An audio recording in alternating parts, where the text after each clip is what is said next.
King Productions presents the Beardown Corner with your host, Sergeant Cornholio.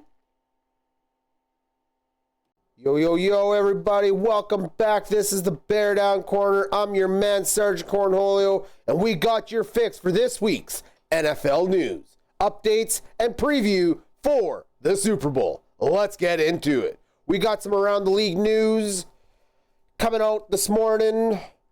Los Angeles Rams have informed Cooper Kupp that he will be traded or worked at being traded this offseason as the facility team try to work with him and his family to put him in a good position to hopefully compete for championships, as they say, and keep it competitive because they want to do him right as he is one of the franchise's leaders over the past decade coming out. That's a heck of a player right there. Former Super Bowl MVP, Triple Crown winner. He's only 31. You know what? I hope the next team that gets him, because this is all a cap casualty. That's all this is. He's $29 million against the cap this upcoming season. They can't afford to keep him. So Los Angeles is going to move on from him and try to do better by him and better for the team. So hopefully they get a draft pick, maybe a player or two that can fill in right away. But the pass game has gone to Puka Nacua, and there ain't no coming back now. They have enough receivers on that roster. They know where they sit. So, yeah, that one caught me a little off guard, but also suspected a little bit too. But Cooper Kupp on the trade block. Also on the trade block, while we're on topic, Myles Garrett has asked for his release trade out of Cleveland. He is done with the bullshit, the tomfuckery. The whole Deshaun Watson trade just blew up in their face, and this is the aftermath. This is what comes when you pivot everything on a quarterback who didn't do much other than a few good seasons in Houston, which, you know what, a lot of us would have seen that and probably jumped on it. But as soon as those allegations came out, why the hell did you go and offer 2 first-round picks and offer the guy a $250 million guaranteed contract, Cleveland? What the hell were you thinking? Other than, let's make this franchise even more shittier and despair for our fans. Myles Garrett wants out of there, and that's the end of that story. There's not much more to it. He's just tired with the bullshit in Cleveland. He's not going to do the old Joe Thomas where he's going to stick out the whole career. No, he wants to win a championship. He said, my goal wasn't to go from Browns to Canton for the Hall of Fame. He wants to win a Super Bowl. Who wouldn't? So that's a developing issue in there where we'll have more details in next week's episode. But as of now, he's just requested the trade. We'll see what they get for him. Browns brass, though, has come out and said, we wouldn't trade him for 2 first-round picks. Well, when he's forcing your hand, you're not really going to have much choice. Because I'm sure he don't care if he sits out the season. So, good luck, Myles Garrett. See what comes your way.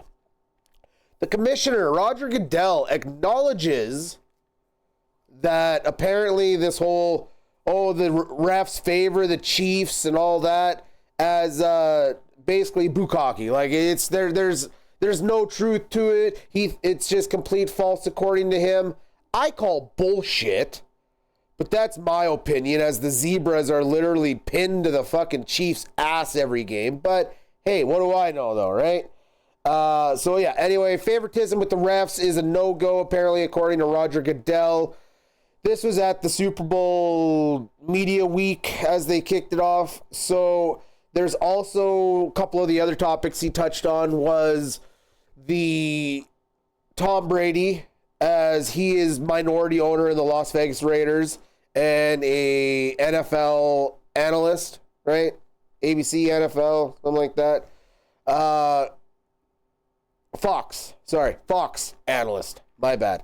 I was thinking NFL Fox, but I just forgot the Fox. Anyway, because of tampering and all that. But here's the thing. Goodell actually came out and said that even though there is the conflicts of issue with him being a minority owner, being a Fox analyst, going to every team's facility for the games, all of that, it hasn't been an issue because Brady has been very compliant in making sure on what the rights and the wrongs are not within that whole situation. So for that, you know what? You got to commend Tom Brady. He's trying to do everything right by the book for the situation that is at hand and following everything that has been asked of him. So I don't know what issue might lie in that. Maybe he will have his contract with Fox nixed as a minority owner.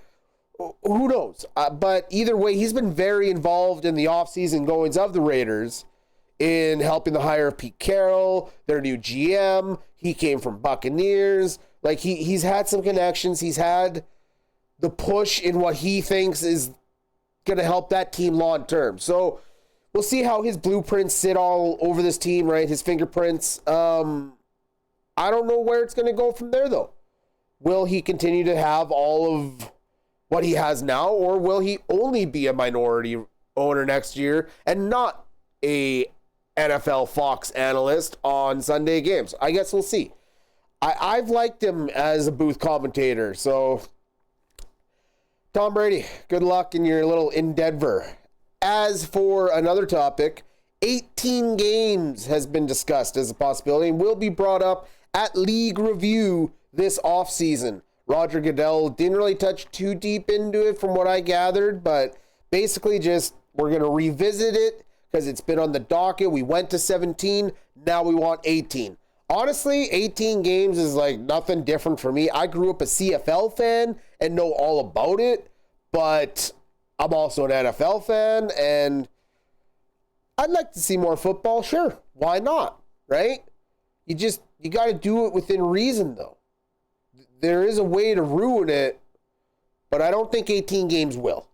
It'll put a lot of records at stake, but again, all those are going to be asterisks because it should go based on average per game kind of deal if you start breaking down whether it's the touchdown records, the rushing records, passing records, receiving records, any of it, right? That's where that whole discussion will be separate. But 18 games, I would go for it. I don't know about you, but maybe we'll throw that as a poll out there, right? Would you like to see 18 games in the NFL? You let us know us here at the Beardown Corner. We'll discuss that next week in further detail. As for now, we got Travis Kelce at Media Day answering a reporter's question as they're trying to like pick and point and pin out all this. Are you going to retire? Kelce came out and said, I hope not. I hope to be here 3 years. He wants to play maybe 3 years. At least that's what he says. Now, winning a third three-peat, maybe deciding, I'm set, I'm good. You never know. But that's for a little bit in this upcoming week to decide your retirement future. As for now, he feels great. He feels he wants to keep playing. He feels motivated. You can't argue with that from a guy. You got to give him his due. And Kelce is a great player. He is one of 5 players currently still on the active roster for the Kansas City Chiefs that are going for their 4th Super Bowl ring. Not 3rd, 4th. From when they were there in 2019 as well. Chris Jones, Patty Mahomes, Travis Kelce. We got the others here. Harrison Butker, their kicker. And here's one that caught me off guard when I found this out. Winchester, a DB, has been there. He's 35. He's been there for the whole time of his career. 10-year career, been in KC. Going for his 4th Super Bowl ring as well with those 4 other legendary gentlemen. So, like, I'll give credit where it's due. Patrick Mahomes is a great quarterback. Chris Jones, absolute disruptive up the middle. Travis Kelce, he comes up when it needs to happen. These are your core players that have been for the last 7 to 8 years that they've been going on this amazing run. So you cannot deny that. Why would you not want to say, I want to play another 3 years, right? The rest of them are aging together. They're not retired anytime soon. Chris Jones is going to want to be pushing that defense. A lot of Spags is there. He don't care. Dial it up, baby. So I don't see any reason why Travis Kelce couldn't play 3 more years, but Father Time will tell otherwise. Yeah, and the owner of the Washington Commanders, Mr. Josh Harris, came out and said at his media the other day that the name, the Commanders, will not be changing. That is, quote, as to his words, in this building, the name Commanders means something. And I bet it does. You went to the NFC Championship. You turned around a dismal season from last year to a successful season this year. You have your franchise quarterback of the future. You're set on offensive play positions. Defense is only going to get better next year. Sky's the limit for you, boys. Sky's the limit for you. The Commanders' name is going to become their own name. They're making something now. So I can see why he wouldn't want to invest another almost $800,000 as the estimated cost for the last time that they did the name change back in 2020 when it went from, well, as we know it, to the Washington Football Club, right? The old name, the Washington Football Team, and then went to the Washington Commanders. So, yeah, I don't mind that. Stand behind it. You now have a culture building. Why change it, right? Unless someone comes up with a really awesome name, you ain't got no reason to. Washington Commanders are here to stay. Yeah, so that's a little bit of around the league news. Not a whole lot of craziness happening there. There's some offensive coordinators being hired. I know in the Raiders organization, they just hired Chip Kelly as their new OC, so he'll be coming back to the NFL. So, yeah, it's quite a time. And as far as head coaching carousel, there's not much to update and report. The only main thing is it's probably looking more and more like Kellen Moore is probably going to be named the New Orleans Saints head coach in the following week of the Super Bowl. So keep an eye out for that. The offensive coordinator from the Philadelphia Eagles. Shout out to my New Orleans boys. And in my pick for this week, as we go to the Oxbow Poolies, we got the Philadelphia Eagles, who I'm going to take with the spread, and I will take the under on that as well. Oh, I know I lost the grand total, but it'd be nice to come out with the random win just for the hell of it, right? The shits and giggles. So it'll be interesting going into the final game of the season this Sunday with the Super Bowl on tap. Also, going into that, let's do that. Let's do our little preview of the Super Bowl. We talked about Chiefs players going for their 4th ring. There's 5 on the current roster, and a bunch of them boys are going for their 3rd, though. They've been there for this three go around. Now, is it going to happen? I hope not. I really think the Eagles do have the better team, that they will come out on top. Now, let the officiating see what it plays out to be. If the Chiefs come out and they slap a 40-burger and look like the more dominant team, I'll have no problem with it. They win a close game without bullshit calls, I'll call it a fair game. But when you start placing the ball, let's say more a yard back when it should be a first down, or just, you'll see it. There's going to be plays on Sunday where Mahomes is going to get just touched and a fucking roughing the flag passer is going to be thrown. You just watch. Or there's going to be DBs not even looking at the ball, staring down the defender and just smothering them, and nothing will get called. You just wait and watch. I'd be willing to put $5 on it that there's going to be, some questionable calls, but I'm going to try and keep count on each side to see which team maybe has more than the other. Because, man, there's been some rough calls in this playoffs. There has. It's been game-altering. Bills game, for instance. But you know what? It is what it is. Chiefs versus Eagles. Philadelphia versus Kansas City. Green versus red. We're going back to the Super Bowl with a rematch from 2 years ago. And you know what happened in that one? They went up as they did. And what did Philadelphia do? Jalen Hurts grabbed that team, ran them down the field, and scored. He is their quarterback, and he's here to prove doubters wrong. There's no reason Philly can't. They have just as explosive offense without Jason Kelce, who in turn, I might add, literally replaced himself with his own protege when he picked him 2 years ago at the NFL draft. Mr. Jurgens, Cam Jurgens, has anchored that offensive line just as good, if not better, than Travis Kelce this year, and is showing you why. And the fact that they can continue what they were doing 2 years ago and still do it at the elite level that they are, with A.J. Brown on one side, Devontae Smith on the other, you throw Goddard up on a slant in the middle as his tight end in the slot. There's no reason they can't do the damage that we know they're capable. Plus, you got Saquon Barkley in the back there. MVP caliber running back, just dancing around dudes. And that defense, they got even better. You throw in a top 10 defense in there, this team is better than 2 years ago. They just activated Brandon Graham off of IR. He thought he was out for the rest of the season. This is in what he calls his final season. He hopes that emotional jump is enough to help them. Plus, he's ready to make a few plays this playoffs. He's ready to make that leap to help the Eagles hoist another Lombardi trophy. Because if not, why would Philadelphia activate a guy who they didn't think could help? Just a food for thought. But anyway, not much else to really say other than you're going to have two top-tier defenses going at it. Spagnuolo and his defense over there in Kansas City, who's been getting it done all year.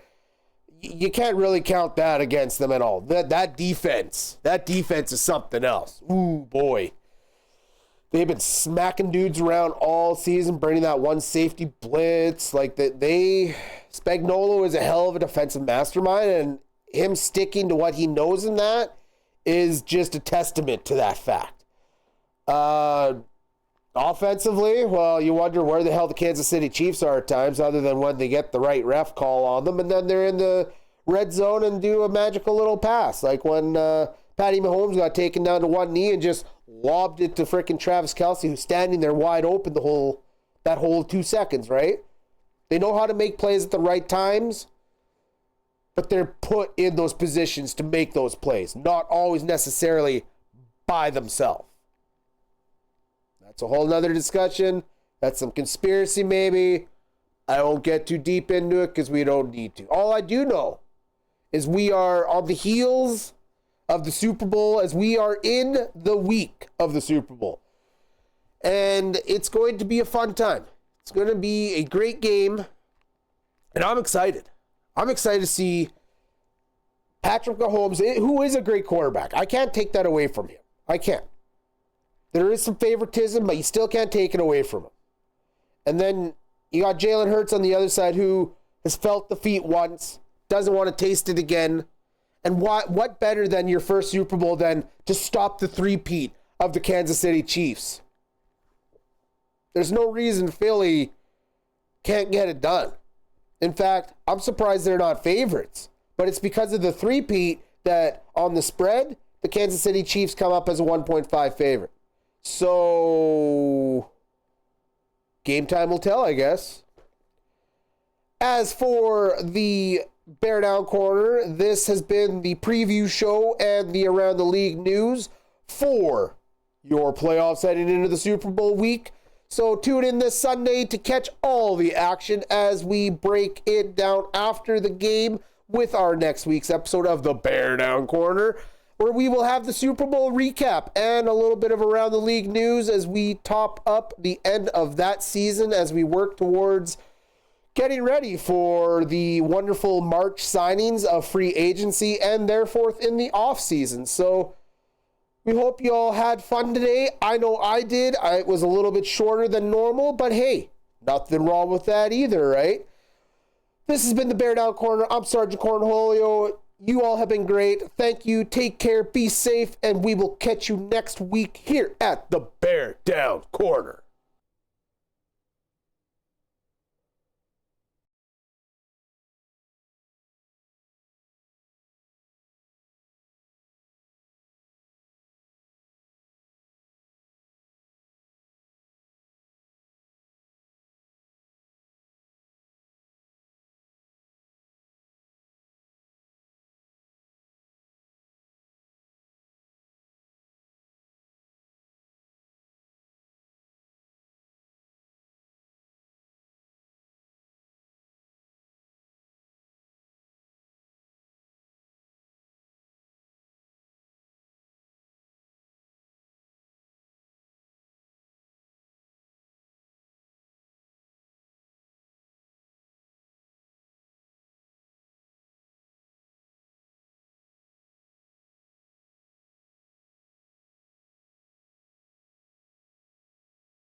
G-Kang Productions presents the Beardown Corner with your host, Sergeant Cornholio.